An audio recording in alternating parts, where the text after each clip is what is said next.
I've been thinking about something lately, and the more I think about it, the more uncomfortable it feels. We used to believe that death was the end, not in a poetic way, in a final way. Someone left, and all that remained were memories, photos, voicemails, fragments. But now that boundary is starting to blur. I started noticing how much of us already exists online. Our messages, our voice notes, the way we joke, the way we argue, the way we respond. And I realized something. In theory, none of that disappears when we do. Imagine opening your phone and seeing someone who's already gone. Not a picture, not a video. They answer. They respond in a familiar way. They remember shared moments. They sound right. And suddenly the question isn't, is this real? It's, why does this feel real? These systems already exist. They don't bring people back. They don't resurrect anyone. They reconstruct. They analyze conversations. They learn patterns. They predict responses. They don't recreate a soul. They recreate behavior. And maybe that's enough, because the brain doesn't ask philosophical questions. It reacts. If there's a response, it feels like connection. I don't think this technology is really about innovation. I think it's about pain, about avoiding the moment when silence becomes permanent, about delaying the final goodbye. Not they're alive, just they're still here. And I understand why people want that. Loss leaves a space, and we're not good at sitting with empty space. But something feels wrong about keeping the past active, about never letting absence exist. Grief is supposed to move. It hurts, but it moves. What happens when it doesn't? When the connection stays open? When the goodbye never actually happens? At some point, memory stops being memory and becomes interaction. And that's where it changes. This won't stop here. Soon it won't be strange to talk to someone who's gone. It'll be expected. Digital relatives, preserved personalities, children growing up with voices that never age. And eventually the question will flip. Not, should we do this? But why wouldn't you? Silence will start to feel unnatural. Absence will feel like a failure. And I keep coming back to one thought. If no one ever truly leaves, what happens to the living? If death stops being an ending, does life still move forward? Maybe people are meant to go, not because it's fair, but because space matters. This isn't a warning, and it's not a conclusion. It's just a thought that won't leave me. Technology is getting better at filling emptiness. But emptiness might be the thing that allows us to grow. And now the real question isn't whether we can keep people alive digitally.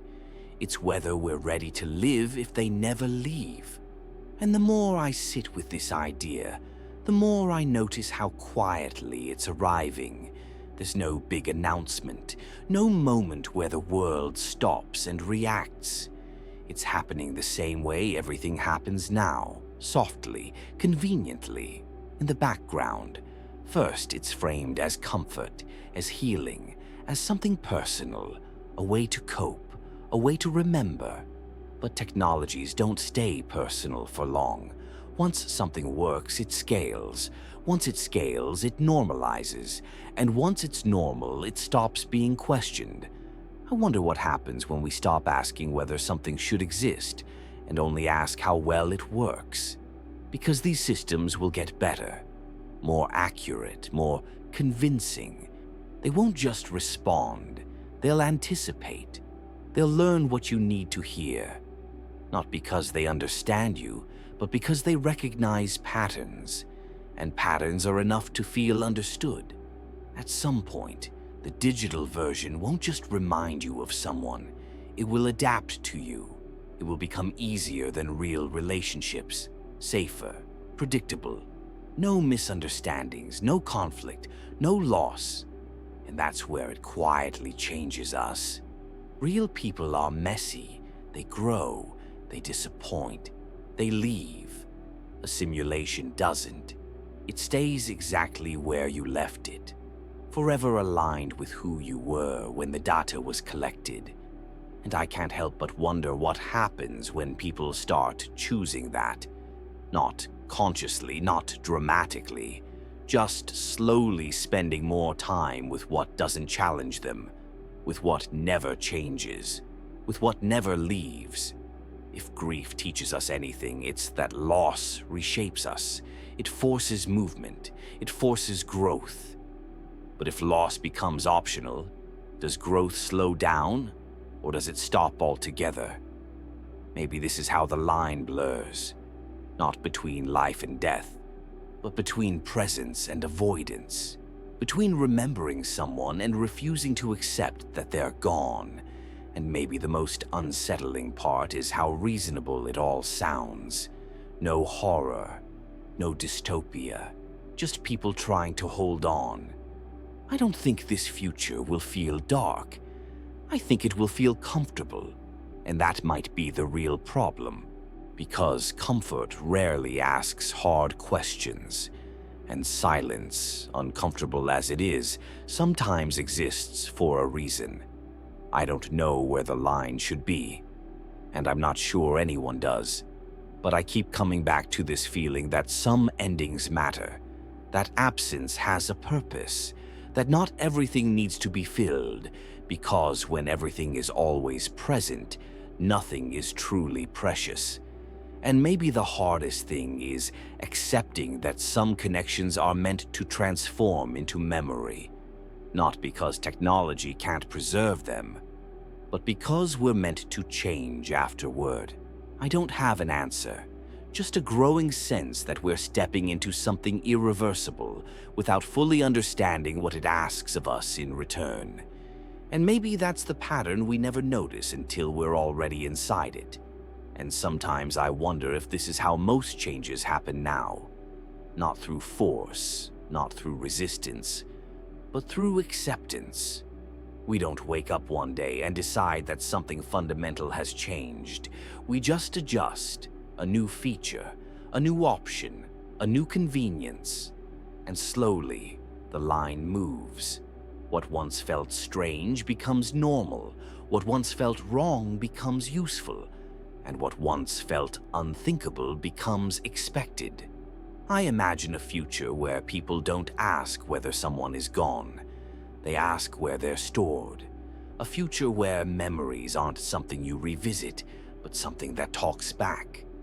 Where grief doesn't end, it just gets managed, optimized, contained. And maybe that sounds like progress. Maybe it even feels kind. But I can't shake the feeling that something essential gets lost when nothing is allowed to disappear. Because endings do something to us. They hurt. They break us open. They force us to change.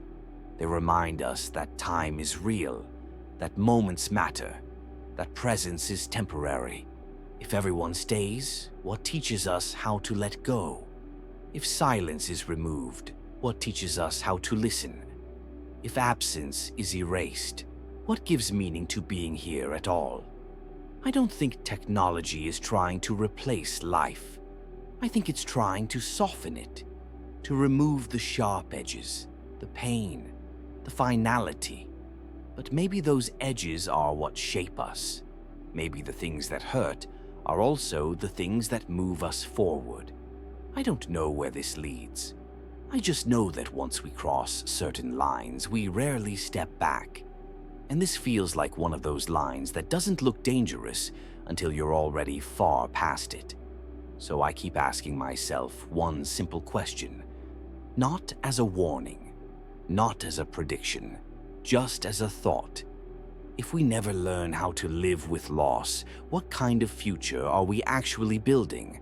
And if no one ever truly leaves, what does it mean to still be alive?